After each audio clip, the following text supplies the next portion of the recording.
Good morning students. बच्चों, आज हम आलोक धनवा की लिखी हुई पतंग कविता पढ़ेंगे।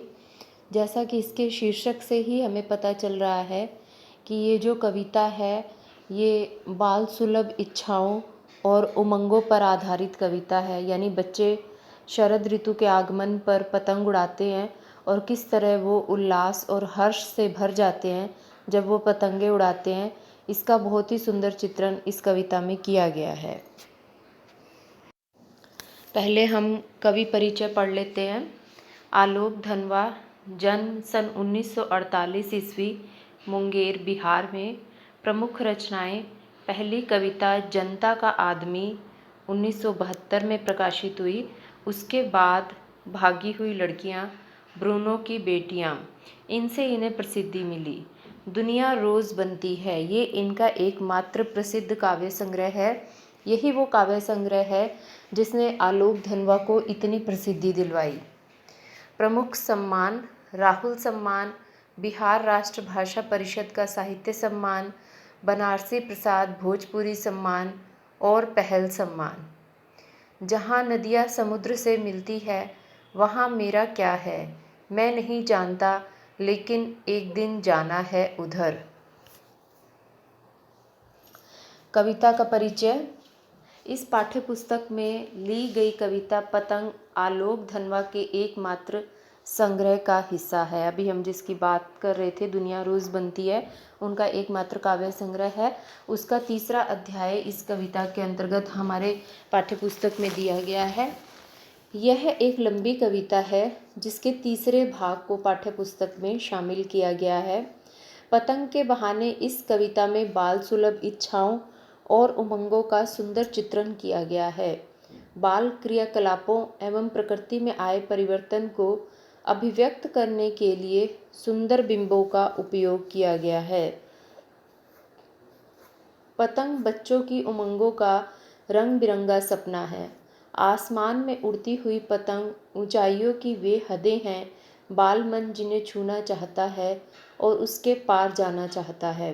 कविता धीरे धीरे बिंबों की एक ऐसी दुनिया में ले जाती है जहाँ शरद ऋतु का चमकीला इशारा है, जहाँ तितलियों की रंगीन दुनिया है, दिशाओं के मृदंग बजते हैं, जहाँ छतों के खतरनाक कोने से गिरने का भय है तो दूसरी ओर भय पर विजय पाते बच्चे हैं जो गिर गिर कर संभलते हैं और पृथ्वी का हर कोना खुद ब खुद उनके पास चला आ जाता है।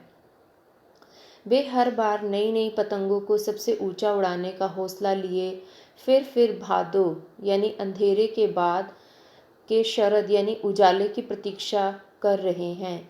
क्या आप भी उनके साथ हैं? बच्चों, ये जो कविता है पतंग कविता, ये जब शुरुआत होती है इस कविता की तो उसी में कवि स्पष्ट कर देते हैं कि सावन और भादो के अंधेरा पक्ष बीत गया है। यानी कि सावन भादो में खूब बारिशें भी रहती हैं और भादो जो होता है उसमें ज़्यादातर अंधेरी रातें ही होती हैं क्योंकि आसमान में दिन में भी काले बादल घिरे रहते हैं। और जब ये भादो का महीना ख़त्म होता है तब शरद ऋतु प्रारंभ होती है। यानी बच्चों, आप इसको जैसे हम लोग का ऑटम ब्रेक होता है, ऑटम ब्रेक यानी शरदकालीन अवकाश जो हमारा होता है, उस मौसम की बात की गई है कि जब शरद ऋतु आती है तो दिन चमकीले हो जाते हैं पहले की अपेक्षा, भादों की अपेक्षा, क्योंकि बादल अब छट जाते हैं, आसमान बिल्कुल साफ़ हो जाता है और ये वो मौसम होता है जिसमें बच्चे खूब पतंग उड़ाते हैं और पतंग आसानी से ऊंचाई तक पहुंच भी जाती है। इसमें हमने 2 बार पढ़ा, बिंब शब्द आया है। बिंब जो होते हैं वो साहित्य में शब्दों के माध्यम से चीज़ों को साकार करना बिंब कहलाता है। यानी जब हम किसी साहित्य को पढ़ते हैं तो उसमें इस प्रकार के शब्दों का प्रयोग करना कि हमारे सामने वो चीज़ें साकार रूप में प्रकट होने लगे। जैसे हमें लगे कि किसी चीज़ को पढ़कर कि हम उसको देख रहे हैं तो दृश्य बिंब, सुन रहे हैं तो श्रव्य बिंब, और अगर हमें स्पर्श करने जैसा या कुछ महसूस हो तो फिर वहाँ पर स्पर्श बिंब होता है। देखिए अब कविता पतंग। सबसे तेज बौछारे गई भादो गया, सवेरा हुआ खरगोश की आंखों जैसा लाल सवेरा। इसमें शुरुआत में ही कवि आलोक धनवा कह रहे हैं कि भादों का तेज बौछारों का महीना बीत गया है, वो ख़त्म हो गया है। अगले दिन जब सुबह हुई है तो एक लाल सुबह हुई है, यानी जब हम सब सुबह सुबह उठते हैं तो हम देखते हैं कि आसमान में गुलाबी रंग होता है, और ये गुलाबी रंग की उपमा उन्होंने खरगोश की आँखों जैसी दी है, यानी खरगोश की आँखें भी गुलाबी होती हैं। तो यहाँ पर उपमा अलंकार है जिसमें कवि कह रहे हैं कि खरगोश की आँखों जैसा लाल सवेरा सुबह दिखाई दे रहा है। शरद आया पुलों को पार करते हुए। अब शरद ऋतु आ गई है और ये पुलों को पार करती हुई आई है। अब यहाँ पर कवि ने मानवीकरण का प्रयोग किया है, मानवीकरण अलंकार है। शरद को उन्होंने एक छोटे बच्चे के रूप में दर्शाया, जैसे छोटा बच्चा पुल को पार करके किसी के घर आता है, ऐसे ही शरद रूपी ऋतु यानी ये छोटे बच्चे की तरह बाकी सारी ऋतुओं के पुल को पार करती हुई वापस हमारे तक आ गया है। अपनी नई चमकीली साइकिल तेज चलाते हुए। जैसे छोटे बच्चे होते हैं, उनके पास यदि उनका कोई नया खिलौना आ जाए या उनको उनके माता पिता नई साइकिल दिला दें, तो उन बच्चों के मन में इच्छा होती है कि वो जल्दी से सुबह हो और वो अपने दोस्तों के पास अपनी साइकिल लेकर जाएं और उनको दिखाएं, घंटी बजाकर दिखाएं, अपनी साइकिल को चला कर दिखाएं। इसी तरह से जो ये शरद ऋतु है, ये भी एक छोटे बच्चे की तरह अपनी नई चमकीली साइकिल, चमकीली इसलिए कहा है क्योंकि अब दिन चमकीले हो गए हैं, भादों की तरह अंधेरे दिन नहीं रह गए हैं। तो ये अपनी चमकीली साइकिल को तेज़ चलाते हुए आ गया है, घंटी बजाते हुए ज़ोर ज़ोर से।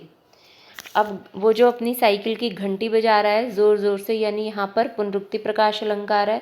और देखिए ये जो पहला, ये जब जहाँ से कविता शुरू हो रही है, खरगोश की आंखों जैसा लाल सवेरा, यानी जब हम ये पढ़ते हैं तो इसमें उपमा अलंकार तो है ही, इसके साथ साथ यहाँ पर दृश्य बिंब भी है, क्योंकि हम सब ने कभी ना कभी खरगोश देखा हुआ है, उसकी आंखें देखी हुई हैं। तो खरगोश की आंखें हमारी आंखों के आगे और गुलाबी सुबह हमारी आंखों के आगे साकार होती है, इसलिए यहाँ पर दृश्य बिंब होगा। इसी तरह से जब कवि कह रहे हैं कि शरद रूपी छोटा बच्चा अपनी नई चमकीली साइकिल को तेज़ चलाकर पुल को पार करके हम तक आ रहा है, तो फिर से यहाँ पर दृश्य बिंब होगा, क्योंकि हमने छोटे बच्चों को साइकिल चलाते हुए देखा है, घंटी बजाते हुए। अब क्योंकि यहाँ पर साइकिल की घंटी की जो ध्वनि है वो हमें सुनती हुई सी प्रतीत होती है, इसलिए यहाँ पर श्रव्य बिंब होगा। चमकीले इशारों से बुलाते हुए पतंग उड़ाने वाले बच्चों के झुंड को। अब वो जो शरद रूपी छोटा बच्चा है वो अपने इशारों के माध्यम से छोटे छोटे बच्चों को आकर्षित कर रहा है और उनको कह रहा है कि चलो आओ पतंग उड़ाने के लिए चलते हैं। चमकीले इशारों से बुलाते हुए और आकाश को इतना मुलायम बनाते हुए कि पतंग ऊपर उठ सके। वो अपने चमकीले इशारों से सब बच्चों को बुला रहा है। वो बच्चे जो पतंग उड़ाने के लिए हमेशा इच्छुक होते हैं, हमेशा ललायित रहते हैं, उनको अपनी ओर बुला रहा है। और उसने शरद रूपी छोटे बच्चे ने आकाश को इतना मुलायम बना दिया है, इतना कोमल बना दिया है कि अब उनकी पतंगें आराम से ऊपर उठ सकती हैं। यानी पहले तो सावन और भादों के महीने में बारिशें रहती थी, भादों में काले काले बादल छाए रहते थे, आकाश साफ नहीं रहता था, लेकिन अब शरद ने आकाश को पूरी तरह से साफ कर दिया है। और यहाँ पर जब वो कह रहा है कि आकाश बहुत मुलायम है, तो यहाँ पर स्पर्श बिंब होगा कि पतंग ऊपर उड़ सके, दुनिया की सबसे हल्की और रंगीन चीज़ उड़ सके, दुनिया का सबसे पतला कागज़ उड़ सके, बांस की सबसे पतली कमानी उड़ सके, कि शुरू हो सके सीटियों, किलकारियों और तितलियों की इतनी नाजुक दुनिया। अब यहाँ पर कवि कहते हैं कि इंसान के द्वारा जितनी भी चीज़ें आकाश में उड़ाई जाती हैं उसमें सबसे हल्की और रंगीन चीज़ होती है पतंग।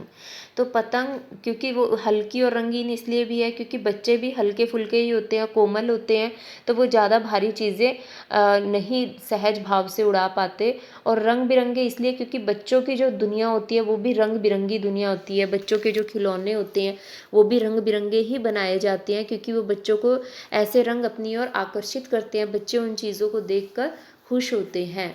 तो यहाँ कवि कह रहे हैं कि आकाश इतना साफ हो गया है कि दुनिया का सबसे पतला कागज़ और सबसे पतली जो बांस की कमानी है जो पतंग के बीचों बीच लगाई जाती है ताकि वो उड़ सके। और जब पतंगों का मौसम शुरू होता है तभी शुरू होता है सीटियों का दौर, किलकारियों का दौर और तितलियों का दौर। ऐसा लगता है मानो आसमान में कहीं दूर रंग बिरंगी नाजुक तितलियां उड़ रही हैं। जन्म से ही वे अपने साथ लाते हैं कपास। पृथ्वी घूमती हुई आती है उनके बेचैन पैरों के पास। जब वे दौड़ते हैं बेसुध, छतों को भी नर्म बनाते हुए, दिशाओं को मृदंग की तरह बजाते हुए। जब वे पेंग भरते हुए चले आते हैं डाल की तरह लचीले वेग से अक्सर। अब यहाँ पर कवि कह रहे हैं कि बच्चे जो हैं वो जन्म से ही अपने साथ कपास लाते हैं। यानी ऐसा नहीं है कि बच्चा पैदा होता है तो वो कपास अपने हाथ में लेकर आता है, लेकिन यहाँ कवि के कहने का अभिप्राय ये है कि बच्चे जो होते हैं वो भी कपास की तरह बिल्कुल पवित्र होते हैं, बिल्कुल नैसर्गिक होते हैं, बिल्कुल कोमल और स्वच्छ होते हैं। यानी जिस तरह से कपास होती है, फिर कपास से हम लोग सूत बनाते हैं, धागा बनाते हैं और अलग अलग चीज़ें बनाती हैं, उसी तरह से बच्चे भी कपास की तरह बिल्कुल कोमल होते हैं। पृथ्वी घूमती हुई आती है उनके बेचैन पैरों के पास। और कवि का ये मानना है, कवि को ये लगता है कि ये जो पृथ्वी अपने अक्ष पर घूमती रहती है, इसकी वैसे तो वैज्ञानिक व्याख्याएं बहुत सारी हैं, लेकिन यहाँ पर कवि अपने मन से ये कल्पनाएं करते हैं कि ये जो पृथ्वी अपने अक्ष पर घूमती रहती है, ये शायद दुनिया भर के बच्चों के पैरों को छूने के लिए ही घूमती रहती है। जब वे दौड़ते हैं बेसुध, छतों को भी नर्म बनाते हुए। जब बच्चे बेसुध होकर दौड़ते हैं, यानी जब उन्हें कोई सुध यानी कोई होशो हवास नहीं होता, वे पतंग उड़ाने के मारे छतों के ऊपर इधर उधर दौड़ते रहते हैं, तब कवि कहते हैं कि मुझे ऐसा लगता है कि बच्चे अपने कोमल कोमल कदमों से कठोर छतों पर दौड़ते हुए उन छतों को भी नर्म बना देते हैं, दिशाओं को मृदंग की तरह बजाते हुए।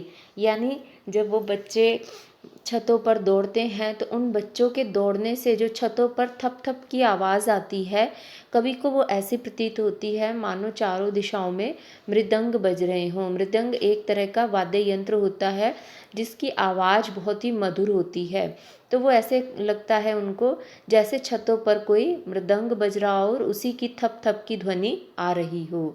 जब वे पेंग भरते हुए चले आते हैं डाल की तरह लचीले वेग से अक्सर।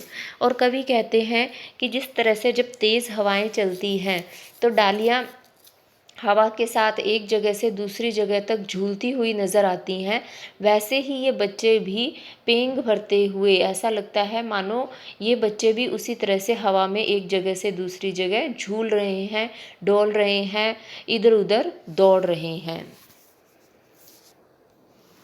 छतों के खतरनाक किनारों तक उस समय गिरने से बचाता है उन्हें सिर्फ उनके ही रोमांचित शरीर का संगीत। और वो कहते हैं कि बच्चे तो बिल्कुल बेसुध होकर दौड़ते रहते हैं, बच्चों को ये ध्यान भी नहीं रहता दौड़ते वक्त, पतंग उड़ाते वक्त, कि वो बिल्कुल छत के उस खतरनाक किनारे पर पहुंच गए हैं जहां से अगर उन्होंने एक कदम भी आगे बढ़ाया तो वो छत से नीचे भी गिर सकते हैं। तो कवि कह रहे हैं कि ऐसे समय में ऐसा प्रतीत होता है जैसे बच्चों के रोमांचित शरीर का संगीत ही उन्हें नीचे गिरने से रोक लेता है। यहाँ पर रोमांचित शरीर का संगीत यानी बच्चे पतंग खेलते हुए बहुत उत्तेजित, बहुत रोमांचित हो जाते हैं, लेकिन बच्चों के अंदर भी एक संगीत होता है जिसको हम सिक्स सेंस कहते हैं, जिसको हम अपनी छठी इंद्री कहते हैं।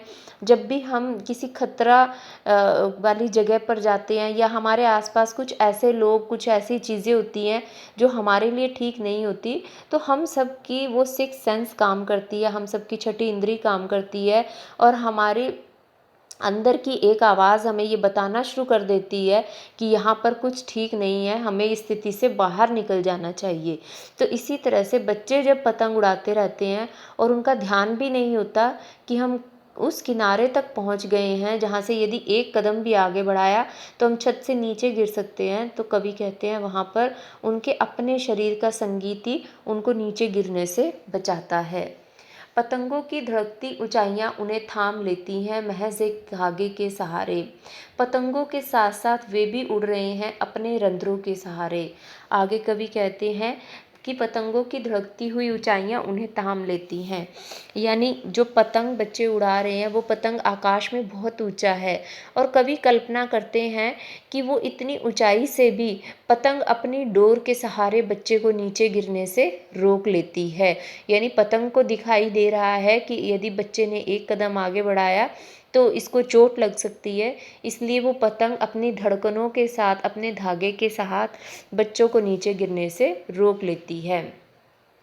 आगे कवि कहते हैं कि ऐसा प्रतीत होता है कि पतंगों के साथ साथ बच्चे भी उड़ रहे हैं अपने रंध्रों के सहारे। रंध्र यानी छिद्र, यानी जब हम सांस लेते हैं तो अपनी इन सांसों के जरिए बच्चे भी आकाश में उड़ रहे हैं। अब यहाँ पर ये प्रश्न आता है कि जब पतंग आकाश में उड़ती है तो बच्चे आकाश में कैसे उड़ सकते हैं, क्योंकि बच्चे तो नीचे खड़े हैं, पतंग आकाश में है। तो इसमें कवि ने ये कहने का प्रयास किया है कि बच्चे अपनी कल्पनाओं के साथ, यानी वो शारीरिक रूप से तो छत पर ही हैं लेकिन मानसिक रूप से वो पतंगों के साथ ही हैं। जैसे जैसे बच्चे की पतंग ऊपर ऊंची उठती है वैसे वैसे बच्चा खुश होता है, उसका जो खुशी का स्तर है वो ऊंचा ऊंचा उठता चला जाता है। और जैसे ही उसकी पतंग कट जाती है या पतंग नीचे आ जाती है वैसे ही उसका वो खुशी का स्तर भी नीचे आने लगता है। तो वो ऐसा लगता है मानो वो अपनी पतंगों के साथ साथ वो भी आकाश में कहीं ऊंचा उड़ रहे हैं। अगर वे कभी गिरते हैं छतों के खतरनाक किनारों से और बच जाते हैं तब तो और भी निडर होकर सुनहले सूरज के सामने आते हैं। पृथ्वी और भी तेज घूमती हुई आती है उनके बेचैन पैरों के पास। अब अंत में कवि कहते हैं कि ऐसा नहीं है कि बच्चे हमेशा ही गिरने से बच जाते हैं। बहुत बार बच्चे जो हैं पतंग उड़ाते उड़ाते छतों से गिर भी जाते हैं, और अगर कभी वो गिर जाएं और बच जाएं, वो बिल्कुल ठीक ठाक हो जाएं, तब ऐसा नहीं है कि वो बच्चे हमेशा के लिए पतंग उड़ाना छोड़ देते हैं या इस स्थिति से डर जाते हैं। कवि कहते हैं तब तो और भी निडर होकर सुनहले सूरज के सामने आते हैं, तब वो और भी ज़्यादा निडर हो जाते हैं। अब उनको बिल्कुल भी डर नहीं लगता और वो फिर से सुनहरे सूरज के सामने तनकर डट कर खड़े हो जाते हैं। पृथ्वी और भी तेज घूमती हुई आती है उनके बेचैन पैरों के पास। और ऐसे बच्चे जो अपने जीवन में संघर्ष करते हुए कभी कभी हार का भी सामना करते हैं, कभी कभी गिर भी जाते हैं, लेकिन फिर भी वो संघर्ष करना नहीं छोड़ते, फिर भी वो दोबारा उठ खड़े होते हैं और अपने जीवन की आगे की लड़ाई लड़ते हैं। ऐसे बच्चों के पैरों को छूने के लिए पृथ्वी और भी तेजी से बेचैन होकर उन बच्चों के पास आती है और उनके पैरों को चूमती है। तो यहाँ पर हमारी ये कविता ख़त्म होती है। अगले सेशन में हम इसके प्रश्नोत्तर करेंगे। धन्यवाद।